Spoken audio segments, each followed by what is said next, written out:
The wreckage drifted in silence, a graveyard of ambitions. Shattered hulls gleamed in the dim light of a dying star, and among them, the Wayfarer glided like a ghost.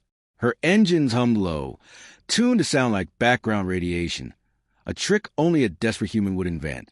Captain Marimani sat in the cockpit, one hand on the throttle, the other around a chipped mug of coffee that tasted faintly of rust. The aroma was comforting in its mediocrity. If any of those Varkin scanners so much as blink, I want us gone before they even realize we existed, she said without looking up. Already cloaked in so many heat masks, we're practically invisible, replied Tomo Ryle, her pilot and resident chaos specialist. His chair was turned halfway toward her, legs crossed, a neon cable looped around his wrist as he fidgeted with a half-dismantled drone. I named this one Pikachu. He shocks people who annoy me. From the engineering bay below, Wrench Alvarez's voice echoed through the comm. Can we please not name military-grade recon drones after cartoons again? Last time, one of them tried to hug an ion mine. That was a tactical hug. Tomo shot back. Mara sighed. Focus, people. We're scavenging a battlefield, not auditioning for a comedy troupe. The Wayfarer's hull lights swept across a broken A-list cruiser, organic curves hardened by battle scars. Dr. Linway, standing at the viewport, pressed a hand to the glass. You can almost feel their grief, she murmured. They build ships like living things. To them, this is a corpse. Wrench grunted through the calm grate, a graveyard and a poet. Exactly what I needed while rewiring the reactor with parts meant for a dishwasher. Necessity, Lynn replied softly, is the mother of terrible decisions. The banner filled the cabin like recycled air, warm, familiar, tinged with exhaustion. The war had burned across the Orion arm for decades, swallowing entire civilizations. Humanity had stayed silent, retreating behind myths and misinformation. To most of the galaxy, Earth was a memory, extinct, irrelevant. Mara had intended to keep it that way. Until now, Captain, Tomo said suddenly, his usual grin replaced by a puzzled frown. We're getting a signal. Weak, but it's old. Old how? He twisted a dial, coaxing static into rhythm. Like archaic encryption. It's pinging on Terran military bands. The ones that were supposed to be wiped 2 centuries ago. Wrench's voice crackled over the intercom. That's impossible. Those keys were hard-coded into deep sleep archives before the collapse. Lynn leaned forward. What if it's not impossible? What if someone survived out there? Mara set her mug down, steady as a loaded weapon. Patch it through? The bridge lights dimmed as the signal unfolded. A single phrase repeating in a voice that was unmistakably human, though filtered through ages of distortion. Echo protocol. For Earth's eyes only. The message repeated once more, then vanished into static. Silence followed, heavy and electric. Coordinates are embedded in the header. Tomo said quietly. An uncharted nebula, 70 light-years out. Dead zone. No trade routes, no colonies. Lynn turned to Mara. We have to go. Wrench protested immediately. We have cargo, paying cargo. If we chase ghost signals, we starve. Mara's gaze remained on the stars beyond the viewport. Scattered light among ruins. If this is real, she said slowly, it's not a ghost. It's a message from the past. From us. The decision formed in her mind with the weight of inevitability. Humanity's history had always been a story of things lost and found. Fire, hope, home. Maybe this was another spark. She took a breath.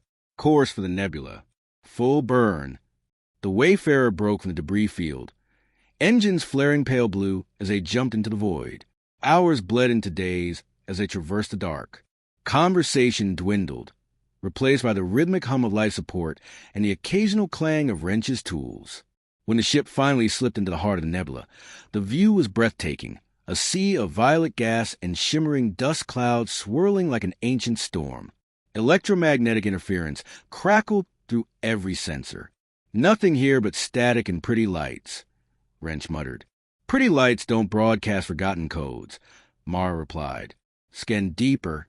Tomo squinted at his display. Captain? You might want to see this. On the main screen, a shape emerged from the mist, vast, angular, and unmistakably human. The hull bore faded lettering. SS Aegis. Lynn exhaled, all softening her voice. It's Terran. That ship's from the early expansion era. 200 years old, maybe more. Mara's heartbeat quickened. No record of it in any archive.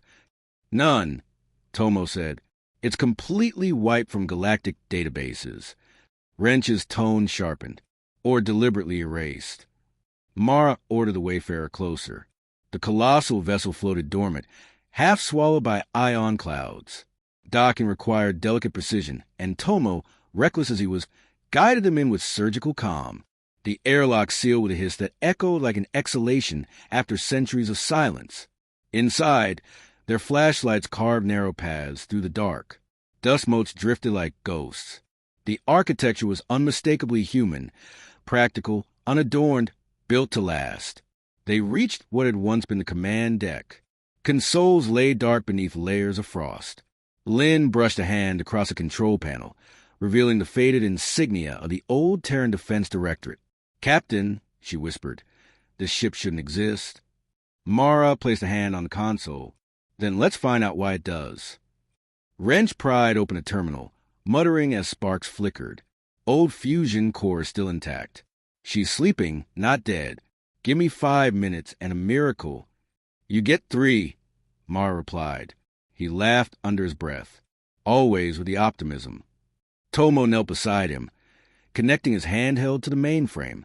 "If she's got any data left, I'll coax it out, or annoy it into submission."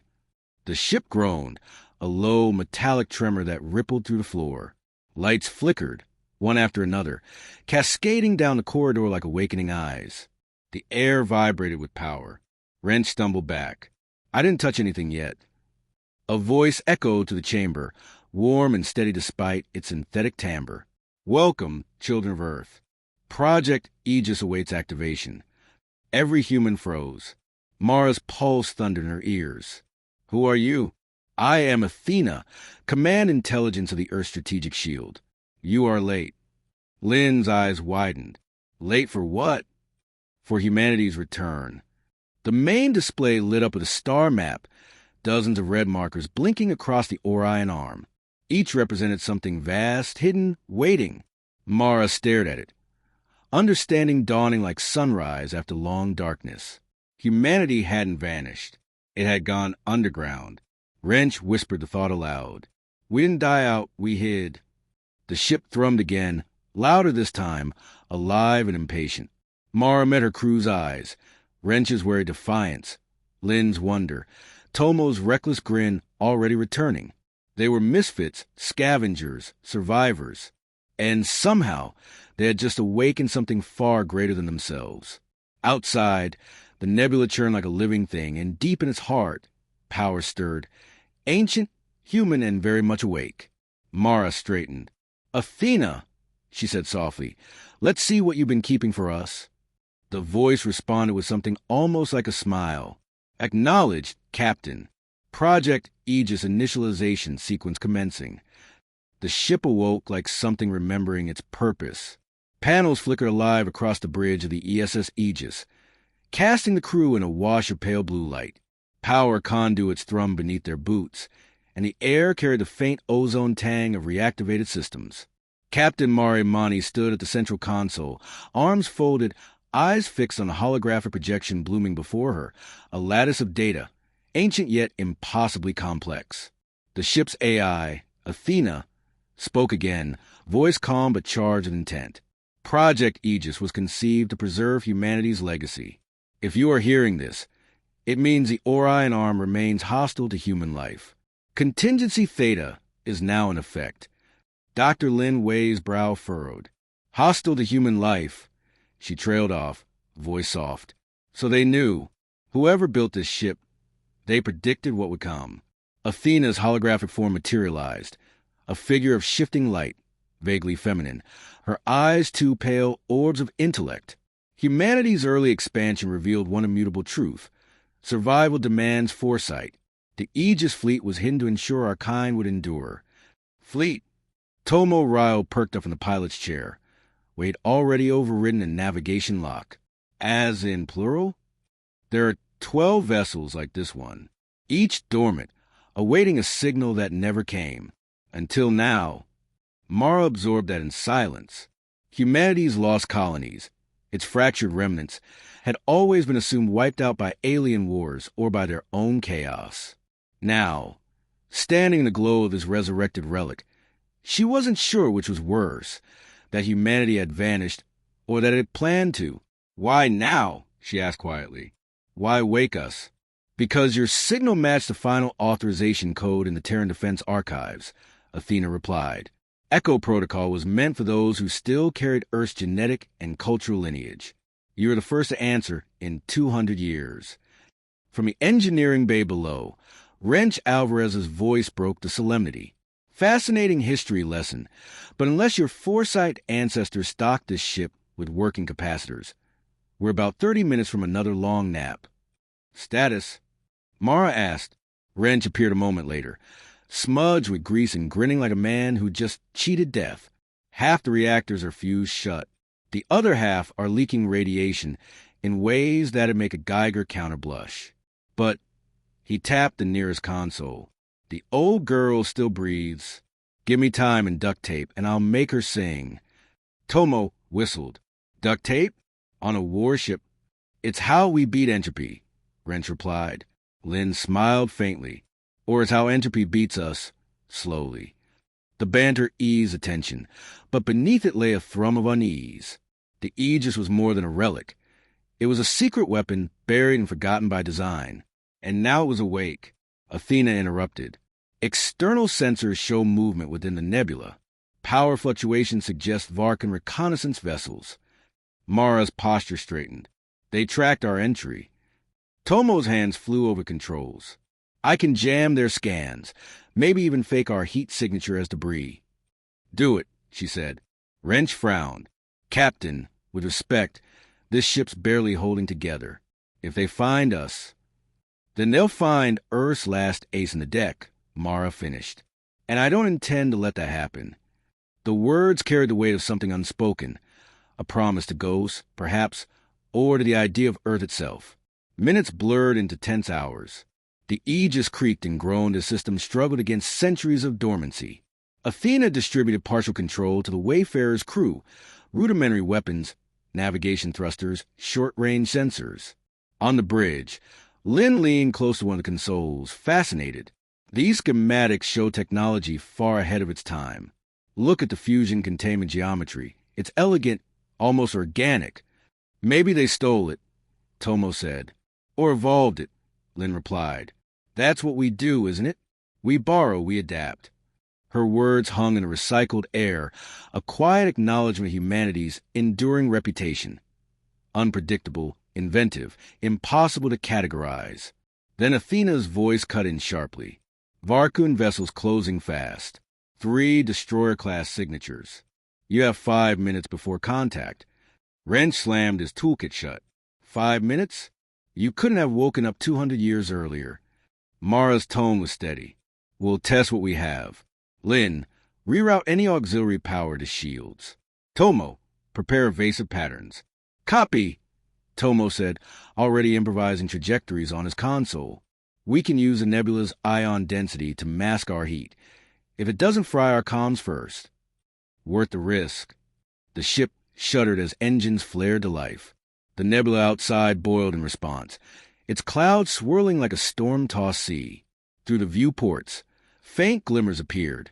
Varkun warships, reptilian in design, cutting through the mist with cold precision. Mara's jaw tightened. "Weapons online?"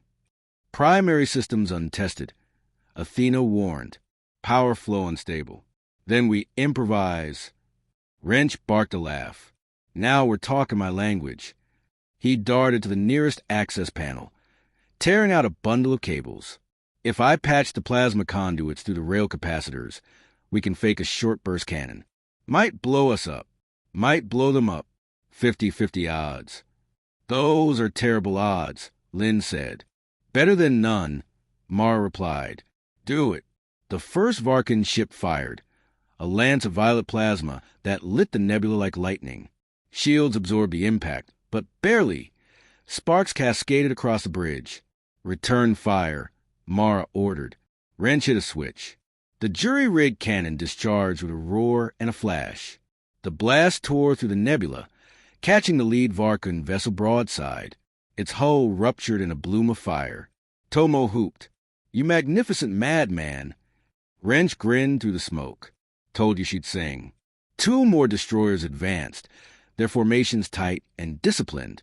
Mara calculated the odds, grim but not impossible. "Athena!" Decoy programs. "Deploy everything." Tomo unleashed a swarm of drones. Scrap metal spheres refitted from the Wayfarer's cargo bay. They spun out into the fog, broadcasting false signals and heat spikes. The Varkan scanners faltered, momentarily confused. Lynn whispered, "We're fighting them with misdirection and scrap." "Human tradition," Mara said dryly. "Make the impossible inconvenient." The second destroyer fired blindly into the mist, hitting one of the decoys. The third turned too sharply and clipped an ion storm. Lightning engulfed it. The crew watched in stunned silence as the remaining enemy vessel broke off, retreating into the haze. Mara exhaled slowly. "Report." Athena's voice steadied. "Hull integrity stable. Weapons functional. Threat neutralized. Casualties? None. However, you have revealed your position to all sensors within the sector." Lynn's expression darkened. "Then others will come." "Let them," Wrench said, wiping soot from his hands. "At least now we know she works." Mara turned back to the holographic map, where red markers pulsed faintly across the Orion arm. "You said there were 12 ships. Are they still out there?" "Affirmative," Athena replied, "but each remains dormant.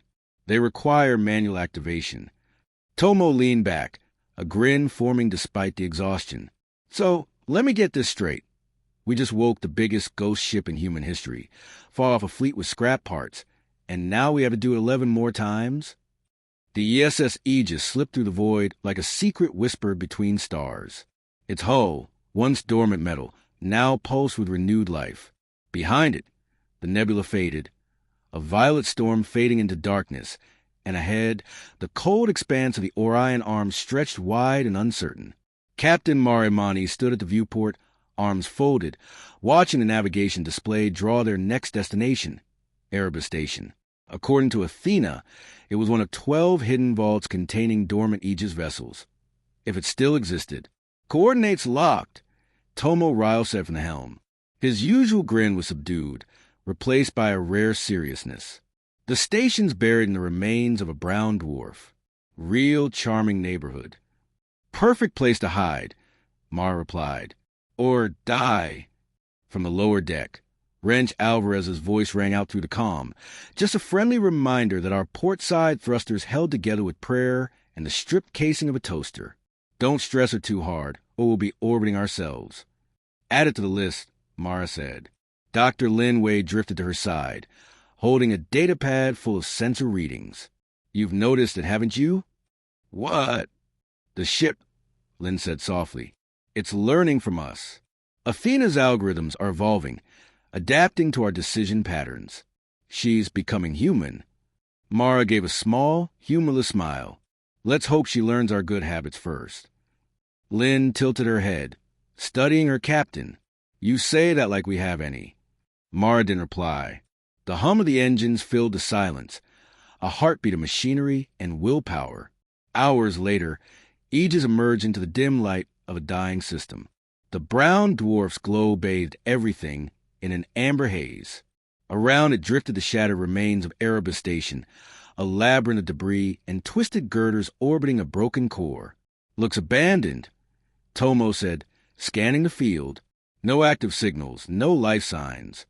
Wrench appeared on the bridge, still wiping grease from his hands. "If there's another ship buried in there, it's sleeping deeper than I like my coffee." Athena's voice filled the air, serene as ever. Erebus Station suffered catastrophic damage 143 years ago. Cause: deliberate self-destruction. Possible defense measure. Lynn frowned. "Against what?" "Unknown."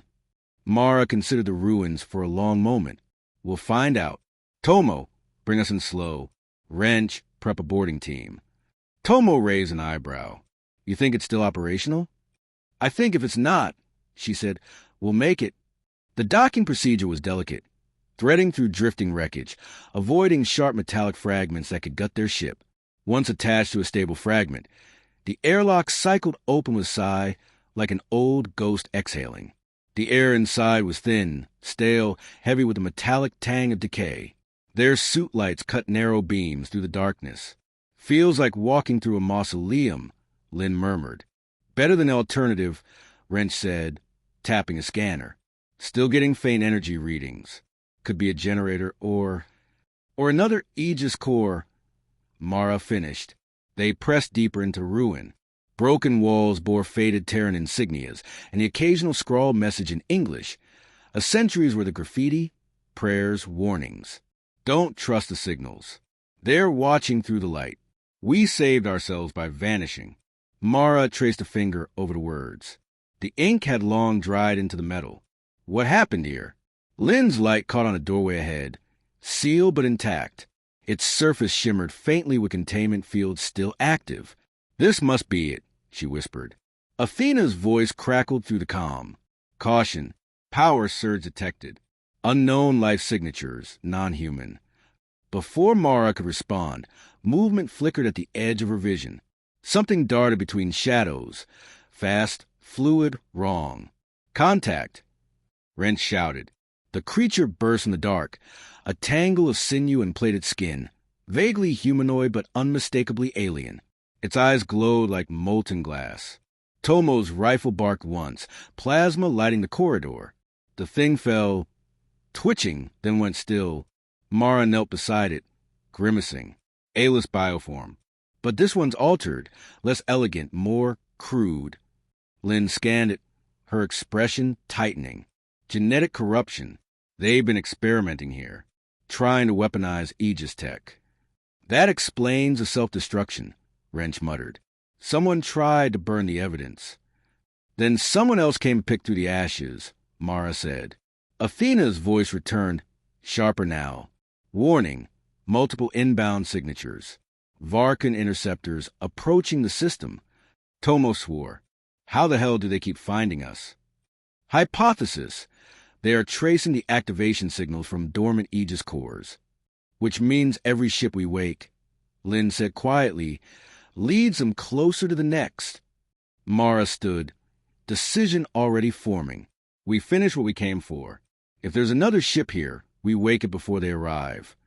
They breached the sealed chamber. Inside, bathed in the faint blue glow of containment fields, rested the second of the hidden fleet, ESS Helios. Sleeker than the Aegis, smaller, designed for speed rather than endurance. Its hull gleamed with dust and memory. Wrench approached the access port. Power's still there, just dormant. I can jump-start her, but we'll have to reroute from our own reserves. Do it, Mara ordered. He hesitated. Captain, if we drain too much, we won't have enough juice to hold shields when the Varkans show up. Mara met his eyes. If we don't wake this ship, none of US will need shields. He grinned, grim and proud. That's the spirit. Sparks flared. The Helios stirred. Panels lit in sequence, and a low hum filled the chamber. Lynn's reading spiked. Energy surged. She's responding. Athena's tone softened, almost reverent. Welcome back, sister. Across the comm, a new voice emerged, lighter, brisker, edged with youth. Systems online. Identity confirmed. ESS Helios active. 2 ships, Tomo said. 10 more to go, assuming we survive the welcoming party. The Aegis sensors flared red. Varkan fleet entering range. 5 cruisers. Estimated contact in 3 minutes. Too close, Wrench muttered. We can't power both ships for combat. Then we don't, Mara said. We'll cover Helios until she's clear. Tomo, prep decoy drones. Wrench, overload the old station reactors. You're planning to blow the whole thing? Lynn asked. Not planning, Mara said. Committing. The final moments unfolded like a storm. The Aegis and Helios broke free of Erebus's wreckage. twin streaks of light against the void. Behind them, the station's core went critical, erupting in a silent blaze that swallowed the incoming Varkan fleet. Shock waves rippled through the dwarf system. The two ships veered clear, their shields flaring bright before stabilizing. "Status," Mara called. "Helios intact," Athena replied. "Enemy presence neutralized. Signal interference complete." Wrench collapsed into his chair, laughing breathlessly. "That's 2 near-death experiences before lunch." Tomo leaned back, grinning again. "You're welcome." Lynn's gaze lingered on the viewport, where the twin ships drifted together like reunited siblings. "We're not just rebuilding a fleet," she said. "We're rebuilding a species." Mara nodded, though her eyes were distant. Each victory came with a price, the trail of their awakening growing ever brighter, harder to hide. Humanity was rising again, but so too was the storm around them. Athena's voice cut through the quiet. The ESS Aegis and ESS Helios cut through the starfields like twin sparks defying a storm. Their hulls still bore the scars of Erebus, but their engines burned steady, defiant. The Orion arm stretched ahead, vast, fractured, and brimming with unfinished wars. Captain Marimani stood on the bridge, watching the display of enemy movements bloom like an infection across a galactic map. The Varkun Dominion and the Aelus Concord, ancient enemies, had momentarily set aside their feud for a single shared objective: erase humanity before its lost fleet could fully awaken. So far, they were succeeding. "Athena, report," Mara said. The AI's voice was steady, though a faint distortion hinted at strain. "Intercepted transmissions confirm allied alien fleets converging near Sigma Asterion. Estimated arrival in 70 hours. Probability of human survival, 12%. Wrench Alvarez snorted from his console. 12%? That's almost optimistic. Dr. Lin Wei didn't look up from her sensor readouts. "Then let's make it 13. From the helm. Tomo Ryle stretched his arms, cracking his knuckles. "Or 100. Numbers are overrated anyway." Mara smiled faintly at their familiar irreverence. It grounded her, reminded her what they were fighting for. Not just survival, but the stubborn, ridiculous spirit that made humanity human. "Helios reports full readiness," Athena added. "Captain Saran requests further instructions." "Tell her to rendezvous at Sigma Asterion," Mara said. "We'll need every ship we can wake." Acknowledged. The hours that followed blurred into motion. The Aegis jumped from system to system, awakening what remained of the Aegis fleet. Each vessel they found bore its own personality, some sleek and elegant, others patched together from forgotten wars. Crews of scattered humans joined them, scavengers, wanderers, descendants of lost colonies, farmers, smugglers, engineers. None were soldiers, yet all understood the stakes. In the cold expanse of the Orion arm, the hidden fleet was reborn. Wrench stood before a holodeble, all mixing with disbelief as ship icons flickered into formation. 12 vessels operational. Power output across the fleet is stable. Give or take the occasional explosion.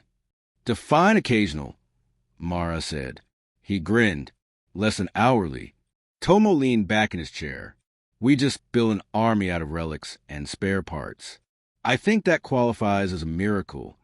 Lynn's gaze was distant, thoughtful, or a final act of desperation. Miracles and desperation tend to look alike. Mara's tone softened. "Either way, it's ours." At Sigma Asterion, the fleet gathered in orbit above a dying star. Its crimson corona pulsed like a wounded heart, throwing ribbons of plasma into space. Beneath that furious light, humanity's last stand took shape. Athena's holographic projection brightened across the bridge. Enemy forces entering system perimeter. Varkun and Aelus fleets approaching from opposite vectors. Estimated strength, 60 vessels. "Outnumbered 5-1, Wrench said. "Feels like home." Tomo adjusted the targeting arrays, his grin sharp. "Let's make them regret the math." Mara studied the tactical display. The aliens were converging not just on them, but on the hidden Aegis yards buried within the star's corona. If those were destroyed, the rebirth of humanity would end before it truly began. "Lynn," she said, Can those yards be remotely activated? Lynn shook her head. Too much radiation. Someone would have to go in manually. Mara's jaw tightened. Then we'll go in. Captain, Athena warned, entering Corona carries a 98% chance of structural failure. Then we'll use the 2% that's left. Wrench exhaled sharply. You ever notice she says stuff like that and means it? The first salvos came from the Varkan fleet. Spears of plasma tearing through the void. The Aegis shields flared but held. Human ships responded in kind, firing in disciplined chaos. No predictable formations, no uniform tactics. They fought like artists, each captain painting their own masterpiece of survival. Lynn coordinated the fleet from a bridge, her calm voice cutting through the storm. Vector shift, 30 degrees port. Use the nebular gas as cover. Let them chase shadows. Tomo laughed over comms as his fighter drones danced between explosions. See, this is why aliens hate us. We treat physics like a suggestion. Meanwhile, Mara steered the Aegis toward the star's blazing edge. Radiation alarms wailed. The hull glowed crimson. Wrench gripped the railing, eyes wide. We're cooking ourselves alive, Captain. Then we'd better finish before dinner, she said. The ship plunged into the Corona's upper layers. Light consumed everything. Heat, pressure, brilliance beyond comprehension. Yet within that inferno, shapes began to move. Massive, half-fused silhouettes drifting in the plasma sea, dormant Aegis vessels, still sleeping after centuries. Mara's breath caught. Lynn, start the activation sequence. Lynn's fingers flew across the console. Transmitting now. Athena's voice lowered, almost reverent. Signal received. Fleet awakening in progress. One by one, the sleeping giants stirred. Energy flared along their hulls. The dying star brightened as its power was siphoned into resurrection. Above the Corona, the battle reached a fever pitch. Alien fleets clashed with the newly awakened human ships rising from the light. The contrast was surreal. Cold, precise alien formations against the wild, unpredictable maneuvers of human improvisation. Wrench rerouted power to weapons array, sweat streaking his face. Captain, main cannons overheating. Let it, Mara said. We're not planning to use it twice. She fired. The blast tore through the heart of the nearest Varkan cruiser, the recoil shaking the ship to its bones. Fragments of molten metal scattered like dying stars. Lynn steadied herself at the rail. They're retreating, some of them, at least. Tomo's laughter crackled over the comms. Can you blame them? We just came out of the sun. Athena's tone shifted. Incoming transmission from the Aelus Concord flagship. Put it through, Mara said. A holographic figure appeared. Tall, silver-skinned, eyes sharp as obsidian. Human, it said, voice cool and deliberate. You rise from extinction to spread chaos once more. Why? Mara met its gaze without flinching. Because you tried to erase us. Because every time the universe tells us to vanish, we write ourselves back in. The alien's expression was unreadable. And when this war burns everything left, then we'll start again, she said simply. We're very good at that. The battle's final moments unfolded in a blur of light and noise. The combined alien fleets broke formation, retreating into the shadows of deep space. Sigma Asterian's fury dimmed, the star's brilliance spent. But in its place, a dozen human warships now shone like new suns. Athena's voice, quieter now, filled the bridge. Enemy retreat confirmed. System secure. Cheers erupted across comms. Raw, disbelieving human. Wrench collapsed into his chair, laughing through exhaustion. You realize we just did the impossible again? Tomo smirked. Pretty sure that's our thing now. Lynn turned to Mara, eyes bright. What now? Mara gazed at the stars. So many still burning. So many still hostile. Now! She smiled. Now we remind the galaxy we're still here. Athena's hologram flickered beside her.